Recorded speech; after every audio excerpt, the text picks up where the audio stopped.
weeks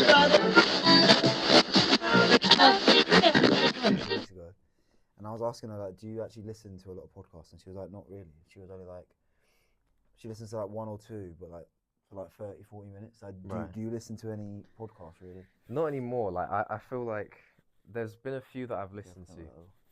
What happened? Yeah, sorry. Yeah, so do you like, listen to a lot of podcasts? In like historically, there's been a few I've listened to. I've listened to. I used to listen to Joe Rogan a bit. He's had a few guests I'd like. He's had like Michael Stevens.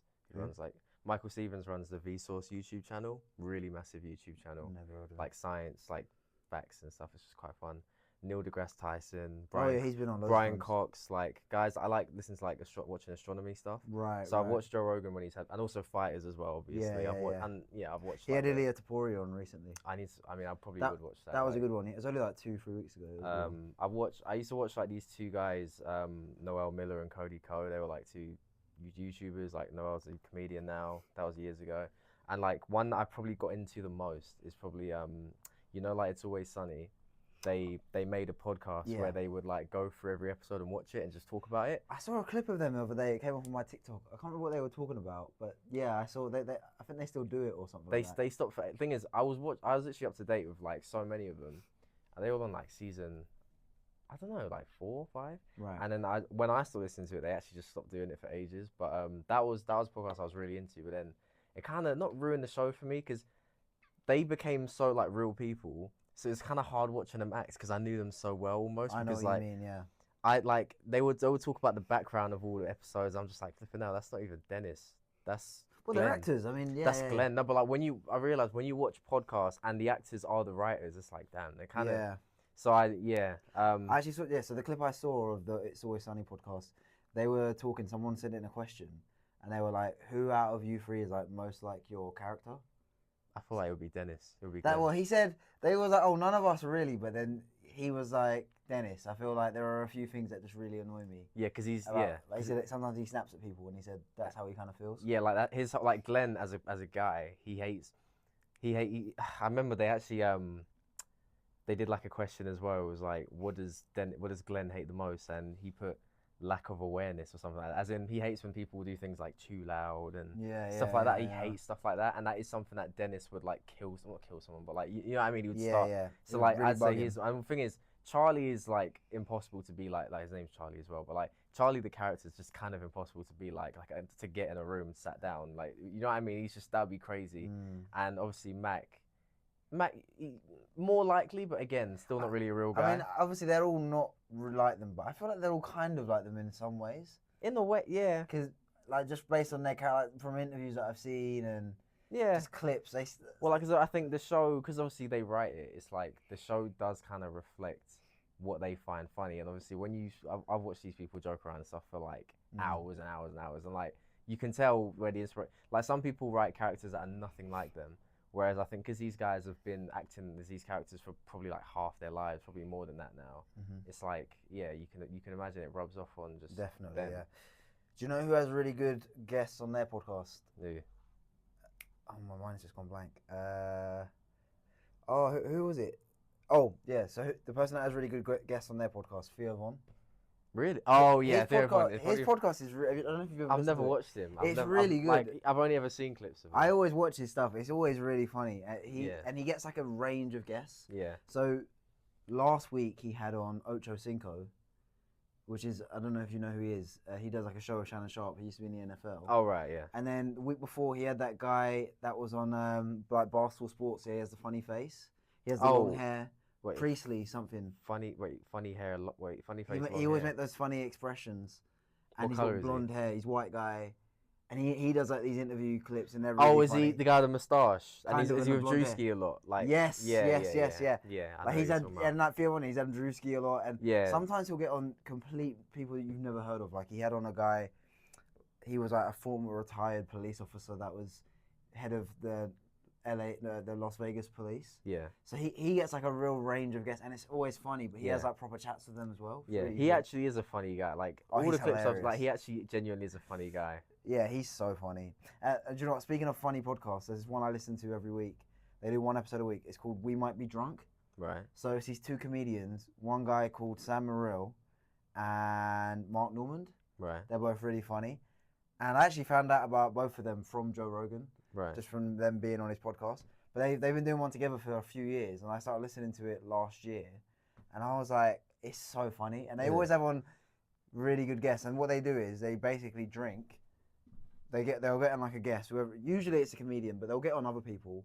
They'll get on like a comedian usually, and they'll just drink, talk about their favorite drinks and films, and it's just really funny. And they'll give out recommendations, and they do like these little features where they give their biggest like pet peeve about things that they find annoys them. It's really funny, and yeah, they always have great people on. They even had on that guy. I don't know if he still plays basketball. Blake Griffin. Yeah. He's one of those guys. One of the funniest episodes I've ever seen on that show. He is hilarious. Like he's really, really. Who, Blake Griffin? Oh yeah. Is he? He's really. Yeah, funny. I mean, he is a character. Yeah. I mean, I know nothing about basketball. From what I've seen of him, he is like a pretty sound guy. Yeah, and one of the guys that runs that show, Sam Morril, he's from New York. Like he's a big basketball fan. But yeah, that Blake Griffin guy is really funny. Yeah. Really. I do feel like with podcasts, like sometimes. Well, a lot of the time, the best ones are ones with not too much structure, but every now and then, just the odd segment here and there. You know what I mean? I don't like things that are like down to what we have to do this for this long. Script. I don't like that, but I like when every now and then they'll just be like recurring things that and also things that happen organically. Like, say 1 week they do something and it works. They say, you know what, next time we'll. You know what I mean? Yeah. I mean, I'm kind of. I don't really mind either way. I'm kind of prefer when they're just talking. Yeah. I think it depends on the show. Like, I mean, like on that We Might Be Drunk one, it's not like, oh, half an hour we're gonna do this. They just ask people, oh, what's some of your favorite drinks, or like what's some of your favorite films, or and then it just flows like that kind of thing, which is really good. Yeah. No. But I listen to so many different podcasts. Like, it's just, I think I was speaking to one of my colleagues the other day. I think I get through an average at least 18 hours a week. Do you what all on Spotify? Spotify, yeah, they're all on Spotify. But sometimes if I'm working from home, because like I'll watch them on YouTube. Because your Spotify raps will probably have all the podcasts on there. Oh yeah, so many. Yeah, I listen to so many. I mean, mainly like UFC ones, but comedy ones and just daily, whatever ones. Like, I listen to so many different podcasts every week. Yeah, I get through a lot. Like I would say at least 18 hours, 20 hours a week. Well, do you mainly listen? Like, what would you say? Because obviously, people have times where they listen to music, for example. Like, say in the gym, I listen to music. Yeah. Like, when is your main time for podcasts? My main time for podcast is when I'm going on my way to work and on my way back from work. Oh, okay. Sometimes when I'm in the office as well, I like pop my headphones in for a bit. But usually it's on my commute in. But say if my journey into work is half an hour. Yeah. I mean, when you get on the tube is so loud you actually can't listen to a podcast. Yeah. So I'll listen to music then. But for most of my journey, let's just say about 40 minutes of that hour journey, I'll listen to a podcast. Yeah. And even like this morning, like I listened to how many podcasts? One boxing one, and I listened to one UFC one. Yeah, so I listened to two. Yeah, and I'll listen to another one tomorrow. I just get through them quick. I really fly through them. Well, I think it's just like an attention span thing, because obviously the podcast goes at the same speed. It's just whether you're paying attention, like, because obviously it depends. Some people like to go back if they didn't hear something. It's not even just podcast, but in general when you watch something. But like if you just focus on a thing, then it just kind of goes by. You know what I mean? Yeah, I get that too. But when I'm doing it, I do try to listen, because otherwise. That's what I mean. Like, as in, that's what I'm saying. Like, because I think when people can't get through a podcast, I don't know. I think whenever there's like a long thing, say something's like 2 hours long, as opposed to like 20-minute episodes or something, people act like they're not gonna have that 2 hours ever in their life. You know what I mean? Yes. Like I remember, like when I think about really long shows I've watched, like the longest anime I've watched is like 1,000 episodes. Yeah. I thought to myself at the time, because before I was putting off watching it, I thought, well, I'm probably gonna have like at least like 300 hours to watch stuff in general, innit? I might as well just watch it. Do you know what I mean? Like, right. I feel like, people always don't like to listen to stuff when, I don't know. Yeah. I think listening to longer things is better. I'd rather listen to less longer things than more shorter things, if that makes sense. That's true. And also when I'm listening to like long podcasts, if it's like 2-3 hours, usually I will listen to it not all the way through, because I'll listen to say half of it, like if I'm going on my way to work, and then on the way back, or after I go to the gym, or that's what I mean. It's never going to be in one. It's never going to be in one sitting, is it? Yeah. Very rarely do I listen to it all in one hit. Yeah, but yeah, there's just so many out there, and I think it's interesting to see how popular they are. It seemed like not that many years ago there was hardly any. Now they're everywhere. I love seeing like tweets where it's like a podcast clip, but it's like really bad, or like really just small brain discussion, and people would just be like, they need to make the prices of podcasts Oh less. yeah. That's like £1 billion each. Yeah, but I think the reason why podcasts are so popular, I think it's because because of COVID, to be honest. Do you think? Well, I mean, it's partly to do with it, but yeah, what were you gonna say? I just think you can move it. No, you don't have to sit. You have to sit back. You can. Yeah, that's fine. I think COVID is definitely a factor as to why podcasts are so popular, but I think podcasts are really popular because there's no time limit and there's not really as much censorship. You know, like if you're on a news show, if you're speaking about a very sensitive topic or layered topic, it's hard to explain it in 2 or 5 minutes. yeah, If you have like 2 hours, you can get into like real depth. yeah, and you can really make a point. Whereas I feel on live TV or on like a radio show where you only have like a small segment, it can be quite difficult to really explain your point. Yeah. Well, in my opinion. Yeah. Yeah, podcasts are quite that sort of nature of just like we've got all day. That sort of long format kind of thing. Yeah, like long format, like, and also I think another reason they're so popular as well is because you've got people like you that sit through them and actually focus on them and like to get the whole content, but then the average person, like the majority of people, like the clips. Yeah. So like, I think when a podcast clip, it's so easy. I mean, I come across them all the time. That's not really something I pay a lot of attention to. There's no like podcast out there that I just wait for the clips to come out. Otherwise, I'll just watch the thing. Yeah. But like, I do every now and then like seeing just a good clip of a podcast. Like, there's people realize that there's this one guy. His name's Jeff Teague. He's playing the NBA. And people realize that on like podcasts and stuff, like he's really good at telling stories. Like you don't even have to know who he is or about basketball. Yeah, if you were to just watch clips of just Jeff Teague speaking, he's like for some reason like really funny. Right. Stuff like that. I'm like I get in, every now and then I'll see it. I'll scroll, like, instead of scrolling, I'll just look at it like like some podcast I can imagine would be really good. Do you know who's like that as well? Joey Diaz. Oh yeah, what the big he's like dancing with Joe Rogan. Like there's that clip. Yes. He's like the big Cuban guy with like the husky voice. He is so funny. Yeah. And he has his own podcast as well, but I think he does a few podcasts. But he can just he's really great at storytelling. Yeah. And he can just, I don't know how he does it, but he is really funny. Like he's hilarious and he's a great storyteller. Yeah. So like, it's just some people really have a knack of telling stories. I think, and I think people are just really good at sort of grabbing someone's attention and actually just holding on to it. Yeah. Like following them. It's interesting. I was listening to this guy. I can't forget his name, but he was the broadcaster for he was the main voice of Bellator for a few years. But his main job was, and it still is, for like 30 years. He's been the main commentator for the Boston Celtics, like for their channel. Right. And he got approached to be the commentator for Bellator, basically the voice of Bellator. And he didn't know anything about MMA, never really watched a fight, knew nothing about the history of the sport. Yeah. And they wanted him, and he's done it for years, and he was really, really good. Yeah. But I was listening to him yesterday, but he was like, if you want to be good at this kind of stuff, you just have to be kind of good at everything. You just have to learn it. And I think it does just take reps. Yeah. I think people get better, and I think when you watch these people who do shows and broadcasts, they just really get better from just doing it again and again and again. Yeah. Because you look at it, or the amount of practice that they put in. If you look at somebody like John Anik, for example, the amount of study that he must do because I listen to his podcast as well, which is really good. But they've got to, he's got to learn to pronounce every name, and they've got to do the fighter meetings, and they've got to learn how to know where everyone's from. And I remember I was listening to this thing an interview with Bruce Buffer a few months ago, and he was saying how he got into the UFC. Because if a lot of people don't know that his older brother Michael Buffer done the UFC before he did. Yeah, I know. Yeah, like he done it for about 3 years, and then Bruce took over because Bruce used to be Michael's agent. Yeah, and he does nearly every show, and he's like nearly in his 70s, and he's going to all these countries. He's studying all the tape. He's figuring out how to pronounce people's names. He hardly ever makes a mistake. Like that is like proper dedication. Yeah, that's what I mean. Like I feel like, especially jobs like that where you kind of just see the highlight of it, as in you just see him do the thing, you see him say the words. It's easy to forget how much they actually do. Like even like with football commentators as well. Same with them. Like they have to know, because again, there's a lot more people on the pitch. And obviously, commentators, good ones, will have stats. They'll have like the head-to-head. They'll be able to say, "Oh, that's the first time they scored they scored that many goals against this team since 1970 something." Like you know what I mean? Stuff like that. Yeah. Well, to be honest, usually they do have to do their own research. But yeah, usually more of a team. They'll have like a team, and then for key facts like that.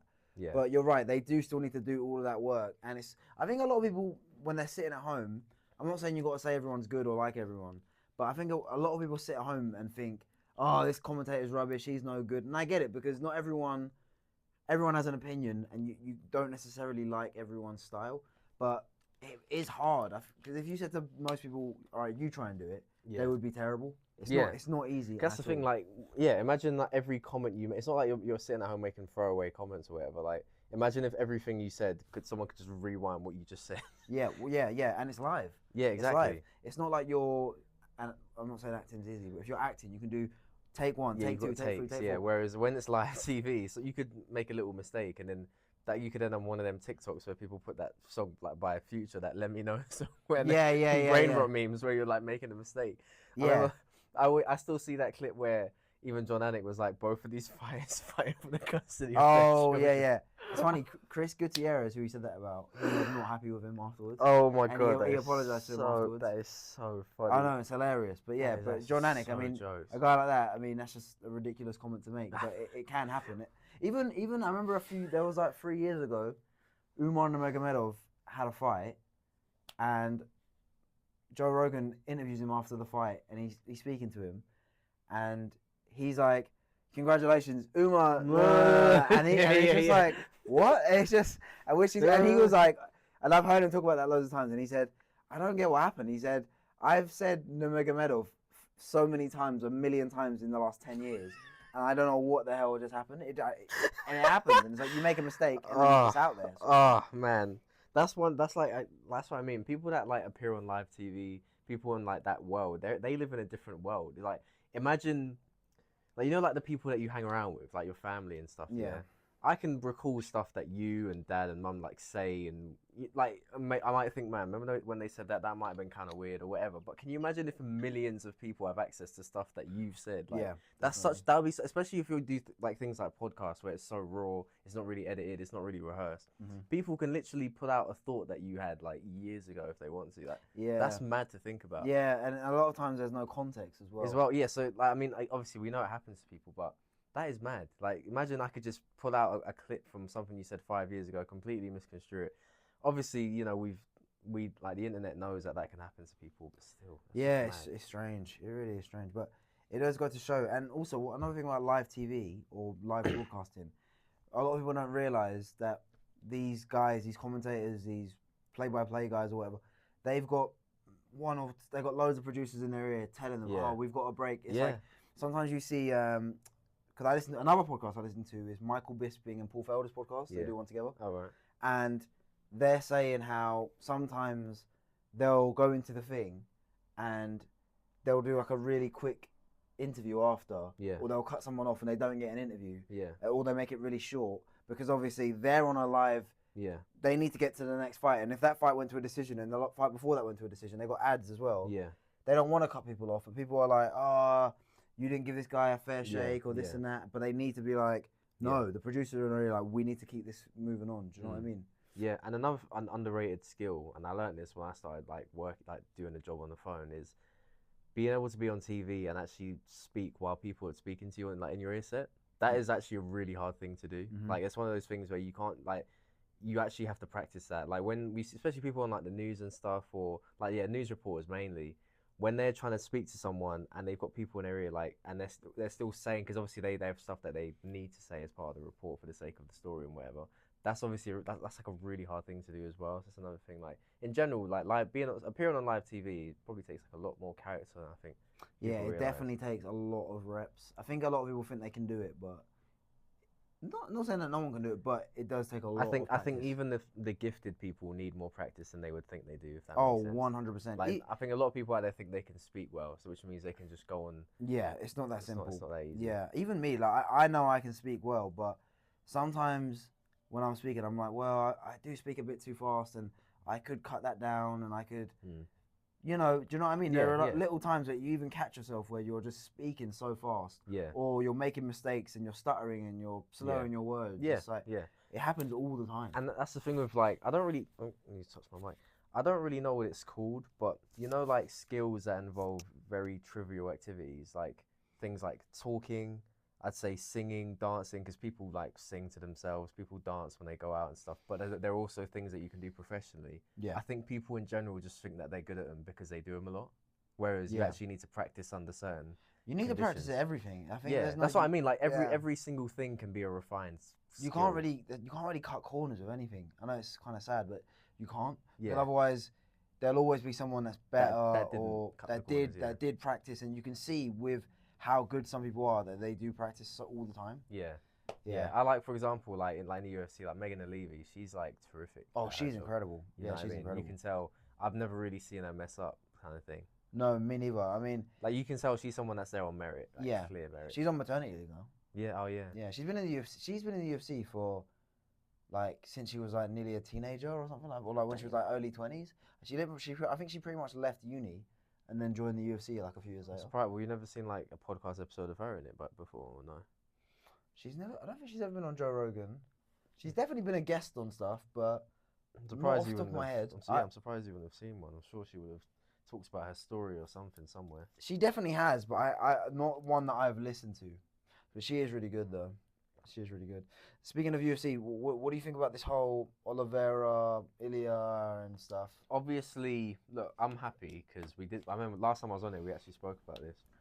So like Ilya against Oliveira, genuinely my two favorite fighters in UFC, I'd say. Oh man. Like Oliveira has always been my favorite from like years ago, but Ilya is like more newly in my radar. Yeah. I mean, I would have loved Islam Ilya, but that can still happen. The thing is, Wow.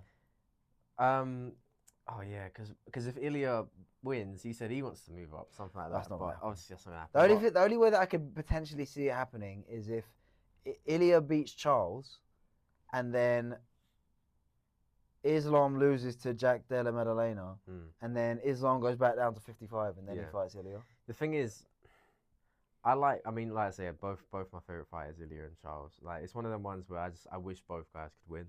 You know what I mean? Oh, it's gonna be sad because it's gonna be annoying because if Oliveira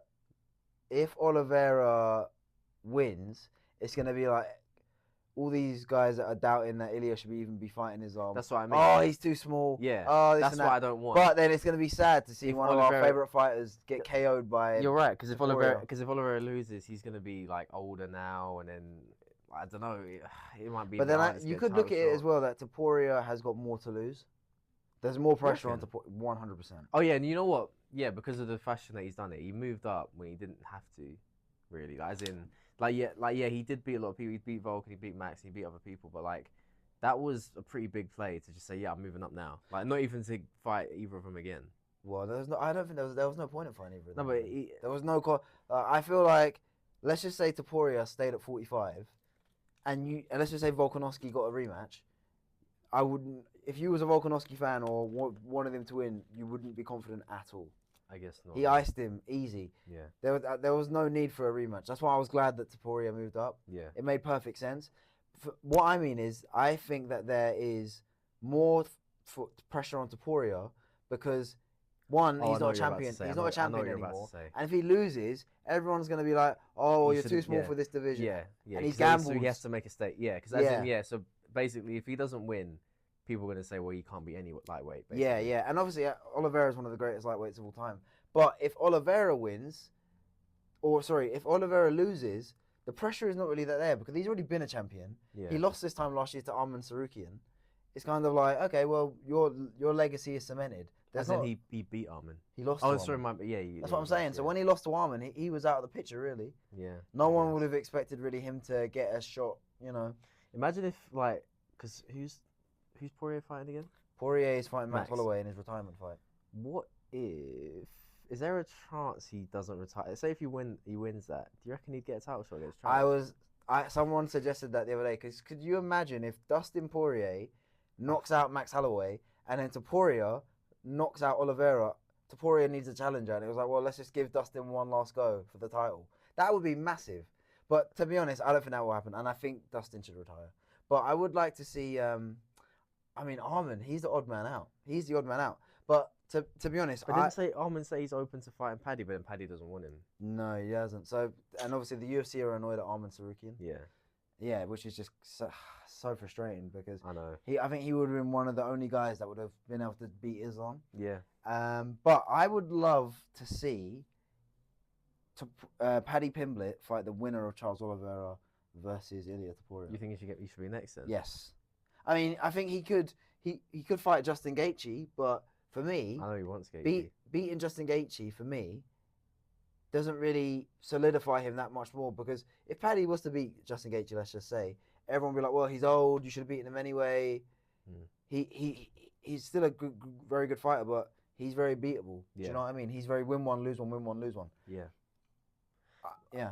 Like, I guess people would almost compare it to Mike then, Mike Chandler, because he's obviously... Yeah, Chandler's not in his prime. It's like an older guy. Yeah, you kind of should beat him. Chandler's not in his prime anymore, but Paddy is looking better. And on top of that as well, now that Paddy's shown that he's actually got a bit about him, he's actually genuinely good. He's not just, I like that, because him and Ilya already have like a beef.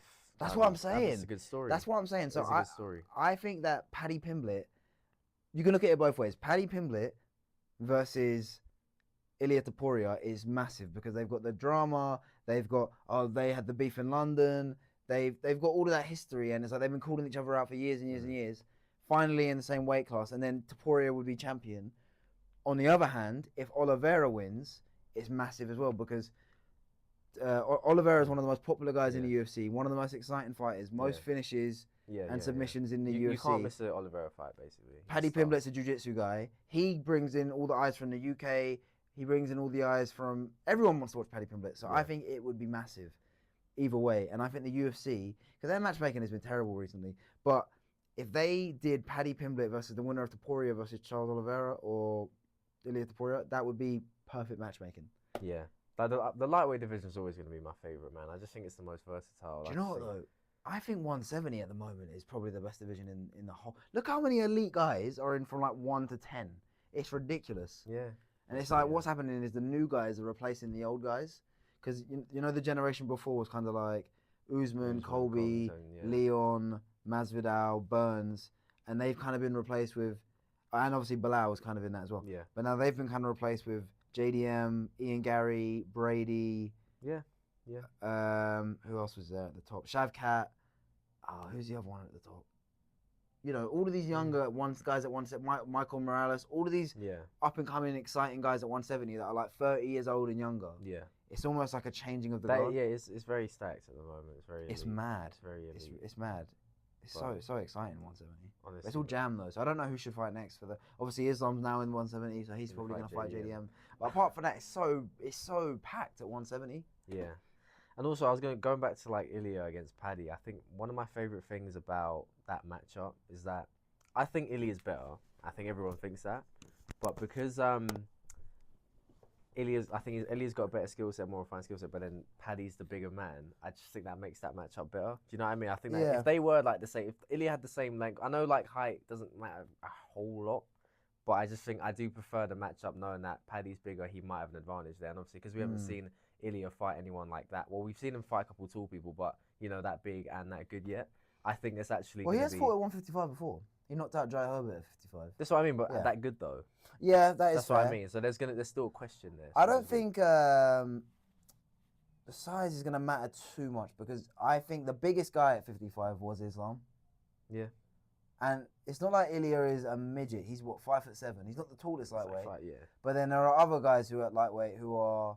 Paddy's 5'11" and he's big. That's what I mean. He's a but big then guy. Ilia is thick. Do you know what I mean? Like he's 5'7", but he's muscular, very compact. Yeah, he's very and he's compact. lean, and he's very solid. Yeah. Do you know what I mean? Yeah. And then you've got, Oliveira's big, like he's 5'11", 6 foot. Yeah. But then you've got other guys, Dustin's 5'9", Gaethje's 5'10". I mean, he is shorter up than all of those lightweights, but he's not dwarfed. Yeah. There are certain guys that are too small for a division, I think, or too big for one.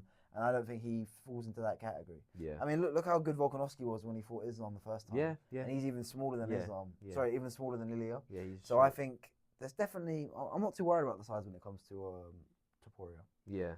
We'll see. Like, and also, you're not draining yourself trying to make that weight anymore. That's another thing as well, because one thing that I really think about with Ilia is with the fact that he's going to be comfortable against that weight is his power is going to be nuts. Because think about his power at 45, and he said that he was quite uncomfortable getting there. Yeah. And he could literally knock out anyone.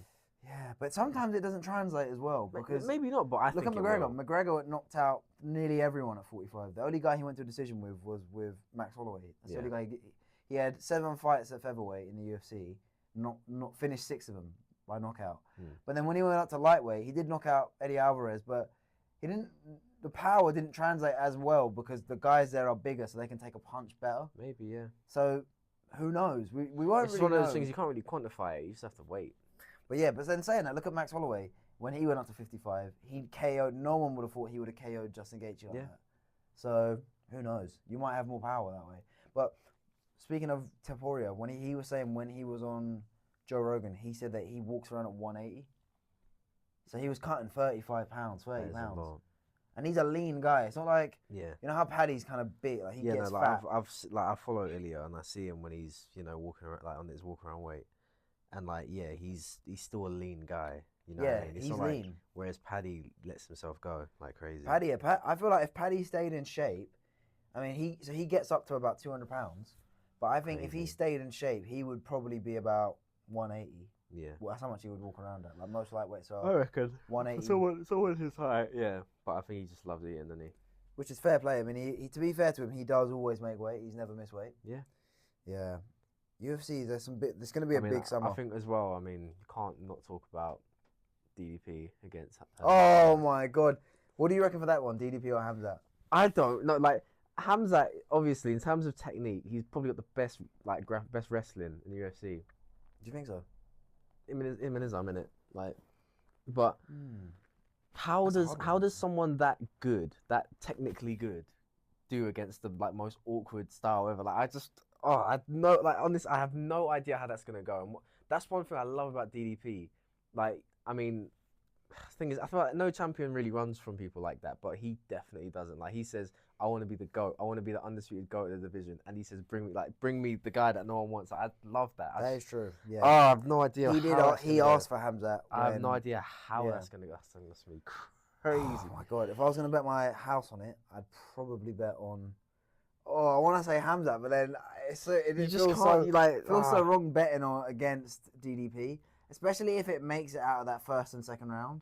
Yeah. I would be favouring Dracus. And when I think about how Usman did against him on short notice, because Usman's probably the physically strongest guy Hamzat's ever fought, and he fought Whitaker though.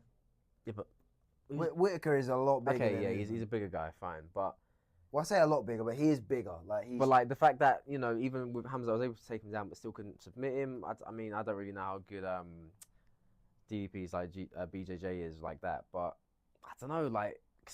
DDP's massive, man. That guy is a vehicle. He's huge. Massive. He's huge. He's like an American bully in an 80s movie. Yeah. He's like a jock. Yeah. Literally, he's like one of those army vets, where they're. He's just massive. I don't know how a guy can be that tall and big. He's super tall, bro. He's super tall, bro. But he's not Jesus Christ, though. Yeah. But it's gonna be. I have he's no a hunk, bro. I kind of don't even want to bet on that fight because I just don't know how it's gonna go. I did make a prediction at the end, at the start of this year, that I thought Hamzat would be UFC champion. So if I was gonna bet on it, I would say Hamzat, but I wouldn't be confident in my pick because I just think he's so good. I have a feeling that what if. Do you feel like Hamzat? Do they both get? I feel like they both get hit, don't they? Really? Yeah. I mean, they both been taking some smacks. I don't know. I really don't know, man. It's gonna be so interesting when Hamzat shoots for that first takedown. What's gonna happen? And the thing is, Hamzat shoots from far out. He's so long. He's really tall and big as well. He's a physical specimen. He's so big. He's not going to be dwarfed in there by Drake. I know Drake is massive. No, I don't think either. I think either guy will be very on par, on level, in terms of size. And they probably weigh. I think they weigh about the same. Yeah, I'm glad Hamzat is at light heavyweight now. I'm glad. Light heavyweight, middleweight. Middleweight now. Yeah. I remember when he was trying to do 170. Well, he did make 170. Yeah, but as in he was missing weight. He missed it once, and I think he. But I don't think it would have lasted long there, to be honest. But if he didn't miss weight, I think he would have fought for the belt next. Yeah, yeah. But which is a shame, really, because I think he would have been champion there as well. Yeah. I think he beats everyone at 170. He's so good. Yeah. Oh my goodness! But That is mad. That's such a mad fight. and it's in America because everyone for the last few years has been saying, well, he's not allowed into America. Yeah. And to say now that he is, it's just so Huge. exciting. That's gonna be huge. That is gonna be massive. Yeah, that's gonna be crazy. Oh, man, so many good fights. Yeah. There was I'm trying to think. There was I feel kind of bad for Mofsar who's getting jumped over because he's meant to be fighting for the belt next. Yeah. But he's basically been the UFC like, nah, we don't want to give you a title shot. Why not? Because he doesn't get like finishes. He's had 9 fights, 9 decisions. Yeah. And it's a shame. But Volkanovski said he wants to fight him. But they're probably going to give it to Yair, who doesn't deserve it really. I thought they've already announced. They haven't announced anything, but they're probably going to, because they're going to be doing Mexican Independence Day. They need a fight. He's Mexican, so they're probably going to give Yair versus Volk. But Volkanovski already smashed Yair 2 years ago. Yeah. Wasn't even close. Yeah. So it's just frustrating. The UFC keep sort of booking things for where someone is, whereas I don't think the fans really cared that much. Yeah.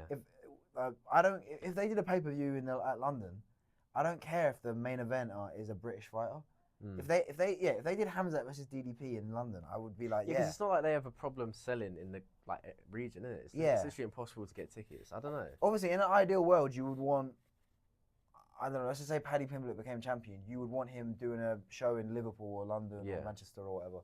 But it doesn't make a difference. I just want to see the best fights. Yeah. So now the UFC are going by the calendar probably, and we're going to see a fight that no one asked for. It's just annoying. Yeah, it's frustrating. I don't know what to do about it really. But yeah, it's jarring. What do you reckon for the Champions League final? Literally tomorrow. Jeez. Something's telling me that PSG are gonna do it. Yeah. Look, I like Inter. Like I like Inzaghi. I like a lot of the Inter players. Like every time I see Mkhitaryan and like Achourian, it's like Unk's still got it. Yeah, you know what I mean? But they did miss out on the league though. They did. Yeah, last day they bottled it. And I'm really happy for. No, I think Napoli were top, weren't they? Oh yeah, my bad. I've got it mixed up. But yeah, McTominay doing things out there, Gilmore doing things out there. But even Lukaku as well, still a Chelsea player, man. Yeah. But anyway, for the Champions League final, I feel like, and we were actually talking about this like the other week when we were watching, I think like one of the semi-finals, that I think it will just come down to PSG having a better attack. Like I think they'll be able to unlock something, whereas Inter's attack isn't. They do score a lot of goals though. I don't know. I think PSG will do it. I think they'll just be a lot more dangerous. Dembele has looked good, to be fair. Dembele, boy, he'll get the Ballon d'Or if they win it easily. Yeah. France football, yeah, they're gonna give it to a French guy who not always because they've already done the treble, or they've done the double, and this would be the treble. First ever Champions League for PSG. Yeah, bro, he will get it. 100% he'll get it, and he scored like 30, 40 goals this year. Yeah. He'll definitely get it if they win it. If Inter win it, Salah might get it, to be honest with you. But I don't really care that much about Ballon d'Or. It's just more like, really like to me, I don't really rate a player on whether they've won the Ballon d'Or or not. It's just more like that's probably what will happen. But yeah, I expect this to be a really good game because one thing about PSG, one thing I really love about PSG is because they're exciting to watch. Even their midfield three, Vitinha, João Neves, he's 20 years old, that kid. Yeah. 20. I like Vitinha the most. Vitinha. I like him. Yeah. He's really good. And Fabian Ruiz. Like, I love their midfield. They have got a good midfield. And even their defence as well. You've got Nuno Mendes, like, easy one of the best left backs in the world. Hakimi's become, like, really good now. Yeah. And, bro, like, I really genuinely like their team. It's annoying because I love Mbappe as well. Like, he's one of my favourite players. But it's for him to have left and now they're better. It's just one of those things sometimes that just happens. I still don't think he made. I don't think he made a mistake leaving though. Yeah, no, neither do I. Look, I think in like the next, bro, I reckon it will make sense next year. And he still had a good season this season. Bro, yeah, he scored 40. He scored like 40 goals. But I just think Real Madrid didn't have a great season. I think exactly. I think people like to. I don't think they won anything, did they? In the end they went trophyless. But like, think about it, he's not going to be there 1 year. I mean, they're going to be there next year. They've got Xabi Alonso. I think even in Ronaldo's first year, I don't think they won anything. They've got Xabi Alonso as well. Yeah. I mean, I personally think they're going to do like a treble next year. Like, I actually think Madrid will do all of it. And they've got Trent. So they've got like Trent. They'll have Mbappe.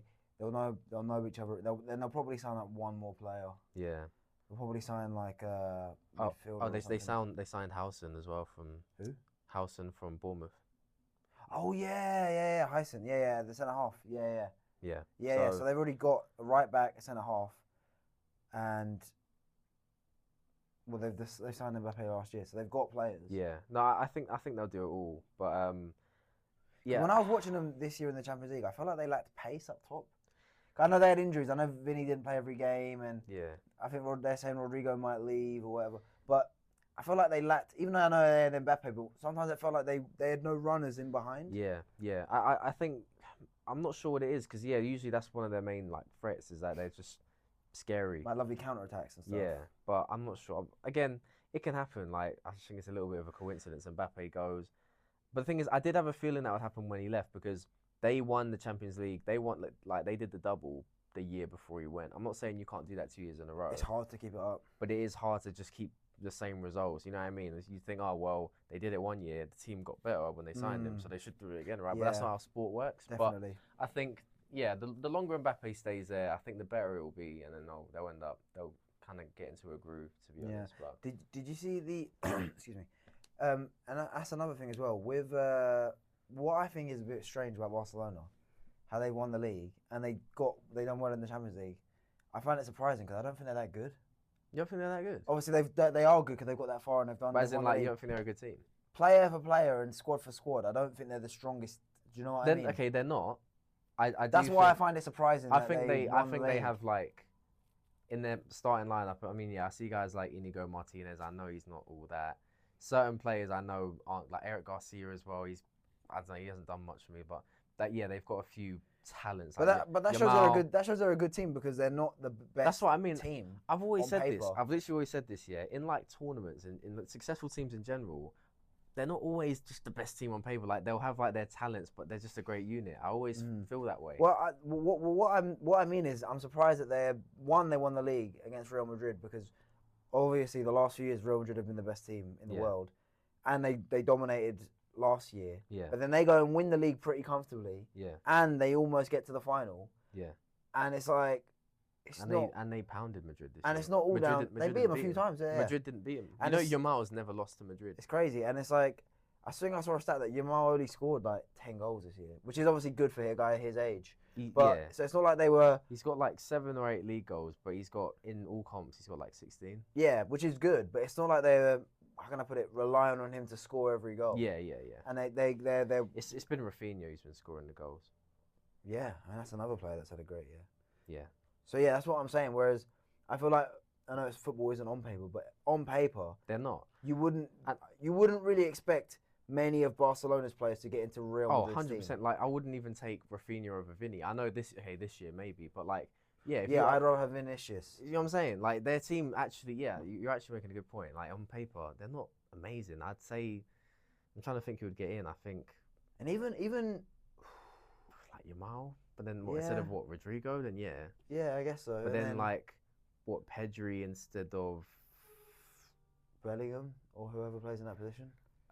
It would have been Modric before, but then I would have taken Modric. Though, is he? Yeah, he's not anymore. That's what I'm saying. I can't remember. It's like Tchouaméni or Camavinga.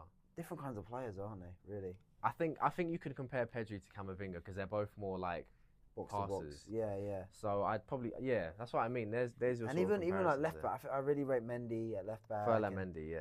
Who's the right back for? I mean, now they've got Trent. Eric Garcia is Barcelona's left back, so I'd probably take Mendy. And who's the right back for Real Madrid before Trent? For Madrid. Well, Carvajal ain't been playing, but he's old as well. But the thing is, everyone thinks he's old. He's only like 33, 30. He just looks old. He's got a lot of miles on the clock. Yeah. He's been around forever. But at right back, thing is, I think they do like 3 sometimes. And Valverde. And they play a lot of Valverde goes out. And they play a lot of midfielders because they've got so many injuries, haven't they? Like I think most of the Champions League games I saw, it'd be like Tchouaméni and Camavinga were playing in left back or right back. Right back is like usually Valverde just doing the job because that's what he does. That's what I mean, yeah. So they definitely need Trent. But what's going to be crazy, me and my friends have been saying this for ages, like, imagine Trent doing this thing and then Valverde's there to cover him because that's what they're going to do. Yeah. Because Valverde is like an engine. He can literally run for like days. Trent can literally go do his thing, defend sometimes, but that's going to be crazy. Well, I guess he's kind of do what he does at Liverpool because Liverpool dominate most games. Yeah. Especially at Anfield. Yeah. So you've got Van Dijk and Gomez or Kanate behind you. Yeah. And the midfield sweeping up behind you. So he's just got to do what he's got to do. there, but it's not always easy. I mean, sometimes you see players, it takes them a while to adapt to foreign leagues. I can imagine, especially when you've got a very distinct style like Trent. Like, Trent doesn't just walk into any team and then things just work. People people need to be used to him as well. Yeah, definitely. Like, he is a great player. I think I think he's always good for England as well. I think he's brilliant. I love Trent. Yeah, I think he's really good. I mean, I'd compare him to like Beckham. He's like one of those sort of.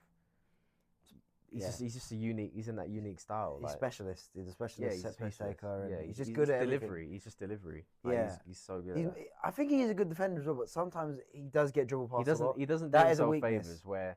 But I do think he's a good defender, but he does sometimes get dribble past. He'll get beat, or his awareness looks a bit like funny. Like as if he doesn't think to check there's a guy. Yeah, he does that sometimes. Yeah, but he is very good. Yeah, I think he's going to do really well. I think. But then I do sometimes think English players sometimes struggle abroad because of the language. I think the language is a massive. Whereas I feel like foreigners. Everyone speaks English, isn't it? So it's easy for them to pick up the language here or adapt to, say, English football. And also because every foreigner is here, they usually know a guy who speaks that language. If you're a Brazilian, there will be at least one other Brillian or Portuguese person that you can speak to. Yeah, I know that Trent's going to have Bellingham, and is there any other English players? Thing is, they'll speak English. Like those guys do speak English. Like a lot of them do. Mbappe obviously speaks English. Like they are, they'll be there for him, but it's not going to be. It's going to be a bit. I feel like most Brits would feel out of their depth trying to speak another language. Whereas Mbappe actually speaks Spanish. He speaks fluent Spanish. Does he? I didn't know that until like the other day. I think it's different. People in different countries, like in Europe, they learn how to speak other languages. They do, yeah. And I think that's one kind of bad. Like we here, obviously, we don't need to learn. It's a luxury. It's like, well, everyone speaks our language. Yeah. So listen, I'm very grateful that everyone can speak English. Yeah. But it's kind of annoying how when we go to other countries, I have no idea what they're saying. It'd be good if we learn other languages way younger, but we don't. In other countries, they watch TV shows in English and stuff, and that's how a lot of people learn it. Whereas we don't need to do that. I do kind of wish we had that struggle, like where we have to kind of learn. Yeah, that would be nice. Do you know what I think they should do? They should make kids in schools learn how to speak another language, ideally Spanish or French or whatever, when you're like 6 or 7, and then learn it from there. And then do you know what I would do? I wouldn't make science sort of mandatory to learn, because you're more likely to use, say, another language in your life than say biology. Yeah. No, I wouldn't say, like, I'd say more chemistry or physics. Or whatever, do you know what I mean? Like biology, whenever yes. Whenever you ever use science in your life. That's what I mean. I'd say literally, I only have used biology because it'd be like for health and stuff. I've not used science once since I left school. But I haven't had to know like what the mitochondria is at all. No, I know, yeah, but then I just feel like unless you're gonna do a job when you're older that involves science, it's so useless. Personally, I think you're right. I think that if it was up to me, I think kids should carry on learning biology. Maybe just make chemistry and physics optional, and just maybe prioritize languages more. Yeah. Because what is the point? Like, and also, if you can speak another language, you can make more money. Like you can get paid more. Yeah, you're way more employable. You can get way more jobs even if you can speak a bit of Spanish or French or German or something like that. It's just it's frustrating. But yeah, we can wrap this up now. By the way. Yeah. Cool. We're all done. What time is it? It's 54. Cool. We're on it now. Yeah. Sweet. Cool.